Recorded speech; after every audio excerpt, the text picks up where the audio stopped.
युद्ध कांड 70वां सर्ग। हनुमान जी के द्वारा देवांतक और त्रिशिरा का, नील के द्वारा महोदर का तथा ऋषभ के द्वारा महापार्श्व का वध। नरांतक को मारा गया देख देवांतक, पुलस्त्य कुल नंदन त्रिशिरा और महोदर ये श्रेष्ठ राक्षस हाहाकार करने लगे। महोदर ने मेघ के समान गजराज पर बैठकर महापराक्रमी अंगद के ऊपर बड़े वेग से धावा किया। भाई के मारे जाने से संतप्त हुए बलवान देवांतक ने भयानक परीघ हाथ में लेकर अंगद पर आक्रमण किया। इस प्रकार वीर त्रिशिरा उत्तम घोड़ों से जुते हुए सूर्य तुल्य तेजस्वी रथ पर बैठकर वाली कुमार का सामना करने के लिए आया। देवताओं का दर्प दलन करने वाले उन तीनों निशाचर पतियों के आक्रमण करने पर वीर अंगद ने विशाल शाखाओं से युक्त एक वृक्ष को उखाड़ लिया और जैसे इंद्र प्रज्वलित वज्र का प्रहार करते हैं उसी प्रकार उन वाली कुमार ने बड़ी बड़ी शाखाओं से युक्त उस महान वृक्ष को सहसा देवांतक पर दे मारा। परंतु त्रिशिरा ने विषधर सर्पों के समान भयंकर बाण मारकर उस वृक्ष के टुकड़े टुकड़े कर दिए। वृक्ष को खंडित हुआ देख कपिकुंजर अंगद तत्काल आकाश में उछले और त्रिशिरा पर वृक्षों तथा शिलाओं की वर्षा करने लगे। किंतु क्रोध से भरी हुई त्रिशिरा ने पहने बाणों द्वारा उनको भी काट गिराया। महोदर ने अपने परिघ के अग्रभाग से उन वृक्षों को तोड़ फोड़ डाला। तत्पश्चात सहायकों की वर्षा करते हुए त्रिशिरा ने वीर अंगद पर धावा किया। साथ ही कुपित हुए महोदर ने हाथी के द्वारा आक्रमण करके वाली कुमार की छाती में वज्रतुल्य तोमरों का प्रहार किया। इस प्रकार देवांतक भी अंगद के निकट आ अत्यंत क्रोध पूर्वक परिघ के द्वारा उन्हें चोट पहुंचाकर तुरंत वेग पूर्वक वहां से दूर हट गया। उन तीनों प्रमुख निशाचरों ने एक साथ ही धावा किया था तो भी महातेजस्वी और प्रतापी वाली कुमार अंगद के मन में तनिक भी व्यथा नहीं हुई। वे अत्यंत दुर्जय और बड़े वेगशाली थे। उन्होंने महान वेग प्रकट करके महोदर के महान गजराज पर आक्रमण किया और उसके मस्तक पर जोर से थप्पड़ मारा। युद्ध स्थल में उनके उस प्रहार से गज दोनों के निकलकर पृथ्वी पर गिर गई और वह तत्काल मर गया। फिर महाबली वाली कुमार ने उस हाथी का एक दांत उखाड़ लिया और युद्ध स्थल में दौड़कर उसी के द्वारा देवांतक पर चोट की। तेजस्वी देवांतक उस प्रहार से व्याकुल हो गया और वायु के हिलाए हुए वृक्ष की भांति कांपने लगा। उसके शरीर से महावर के समान रंग वाला रक्त का महान प्रवाह बह चला। तत्पश्चात महातेजस्वी बलवान देवांतक ने बड़ी कठिनाई से अपने को संभाल कर परिघ उठाया और उसे वेग पूर्वक घुमाकर अंगद पर दे मारा। उस परिघ की चोट खाकर वानर राजकुमार अंगद ने भूमि पर घुटने टेक दिए। फिर तुरंत ही उठकर वे ऊपर की ओर उछले। उछलते समय त्रिशिरा ने 3 सीधे जाने वाले भयंकर बाणों द्वारा वानर राजकुमार के ललाट में गहरी चोट पहुंचाई। तदनंतर अंगद को 3 प्रमुख निशाचरों से घिरा हुआ जान हनुमान और नील भी उनकी सहायता के लिए अग्रसर हुए।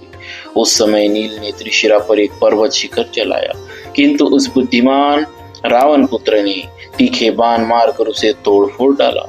उसके सैकड़ों बाणों से विदीर्ण होकर उसकी एक शिला बिखर गई और वह पर्वत शिखर आग की चिंगारियों तथा ज्वाला के साथ पृथ्वी पर गिर पड़ा।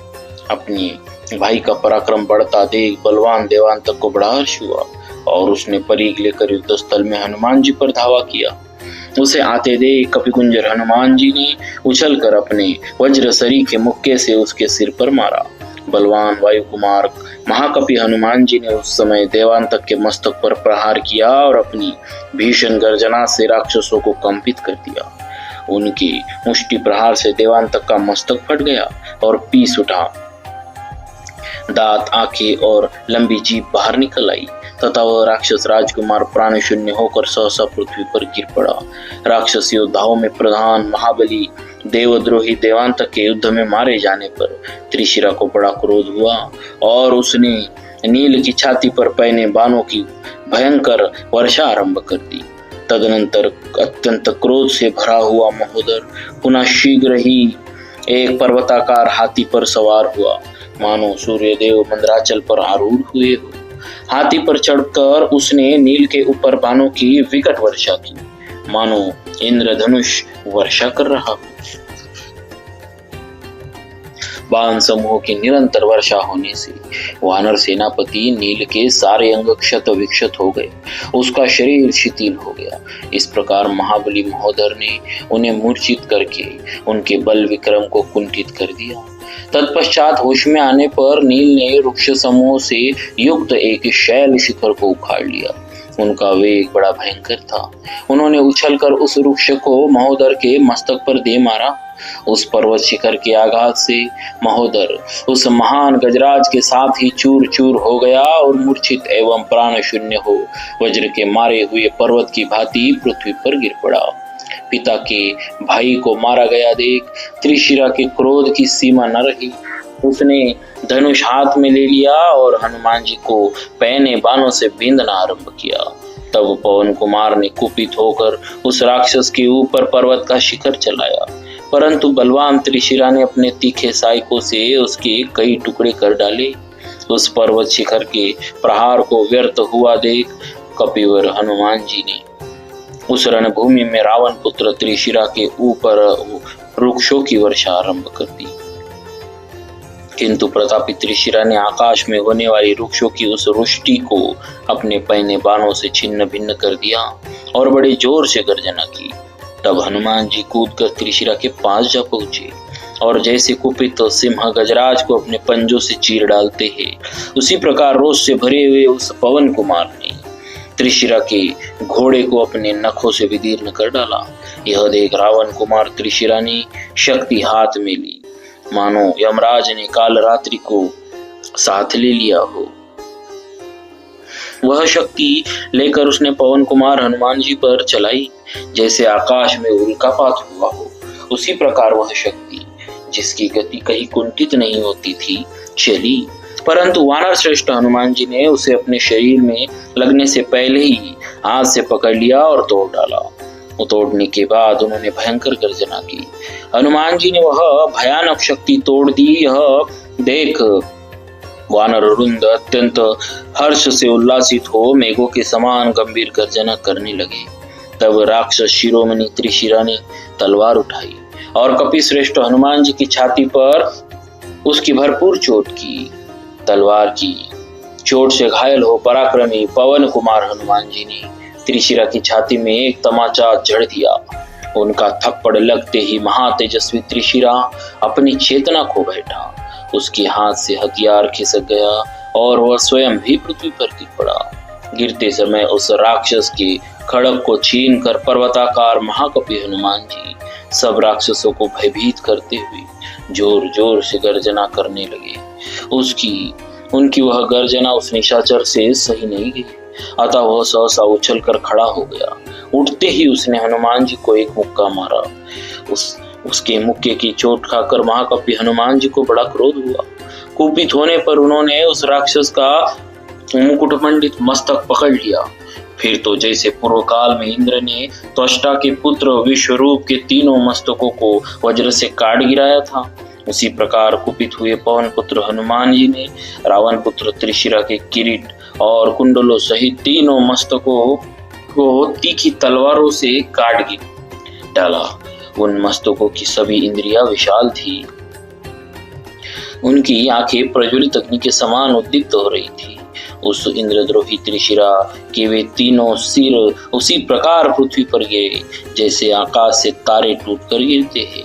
देवद्रोही त्रिशिरा जब इंद्रतुल्य पराक्रमी हनुमान जी के हाथ से मारा गया, तब समस्त वानर हर्षनाद करने लगे, धरती कांपने लगी तथा राक्षस चारों दिशाओं की ओर भाग चले। त्रिशिरा तथा महोदर को मारा गया देख और दुर्जय वीर देवांतक एवं नरांतक को भी काल के गाल में गया हुआ जान अत्यंत अमर्षशील राक्षस शिरोमणि मत्त महापार्श्व कुपित हो उठा। उसने एक तेजस्विनी गदा हाथ में ली जो संपूर्णतः लोहे की बनी हुई थी।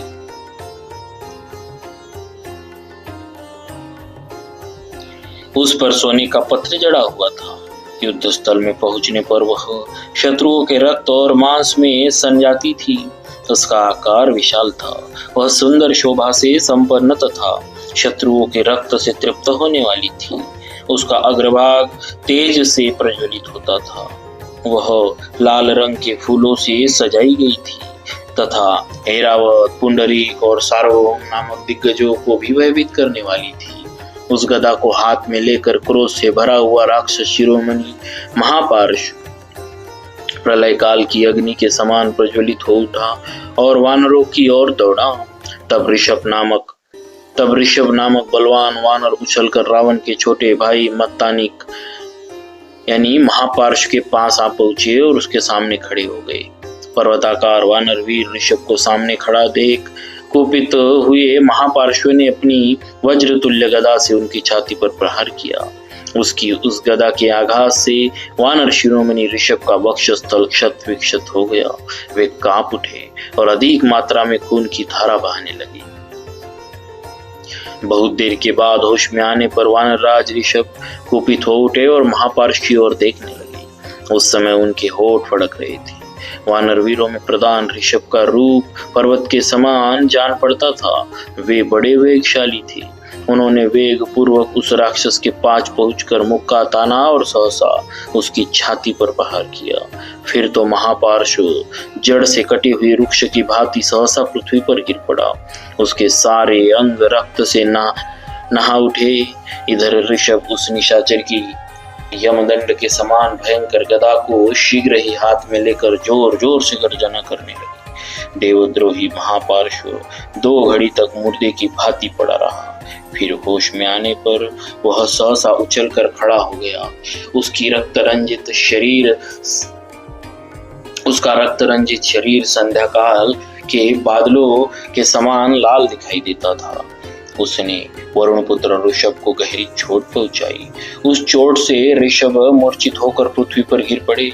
2 घड़ी के बाद होश में आने पर वे पुनः उछलकर सामने आ गए और उन्होंने युद्ध स्थल में महापार्श्व की उसी गदा को, जो किसी पर्वतराज की चट्टान के समान जान पड़ती थी, घुमाकर उस निशाचर पर दे मारा।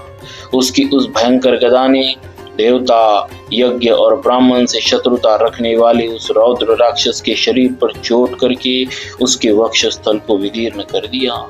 फिर तो जैसे पर्वतराज हिमालय गेरू आदि धातुओं से मिला हुआ जल बहाता है, उसी प्रकार वह भी अधिक मात्रा में रक्त बहाने लगा। उस समय उस राक्षस ने महामना ऋषभ के हाथ से अपनी गदा लेने के लिए उन पर धावा किया, किंतु ऋषभ ने उस भयानक गदा को हाथ में लेकर बारंबार घुमाया और बड़े वेग से महापार्श्व पर आक्रमण किया। इस तरह उन महामनस्वी वानर वीर ने युद्ध के मुहाने पर उस निशाचर की जीवन लीला समाप्त कर दी थी।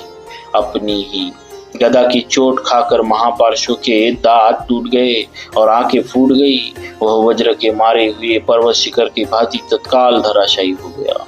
जिनकी आंखें नष्ट और चेतना विलुप्त हो गई थी, वह राक्षस महापार्श्व जब गतायु होकर पृथ्वी पर गिर पड़ा, तब राक्षसों की सेना सब ओर भाग चली।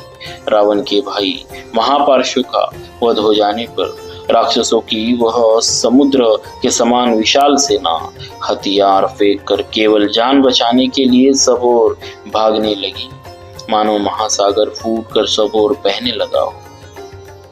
इस प्रकार श्री वाल्मीकि निर्मित हर्ष रामायण आदि काव्यों के युद्धकांड में 70वां सर्ग पूरा हुआ। बोलिए श्री सीताराम जी महाराज की जय। भक्तवत्सल भगवान की जय।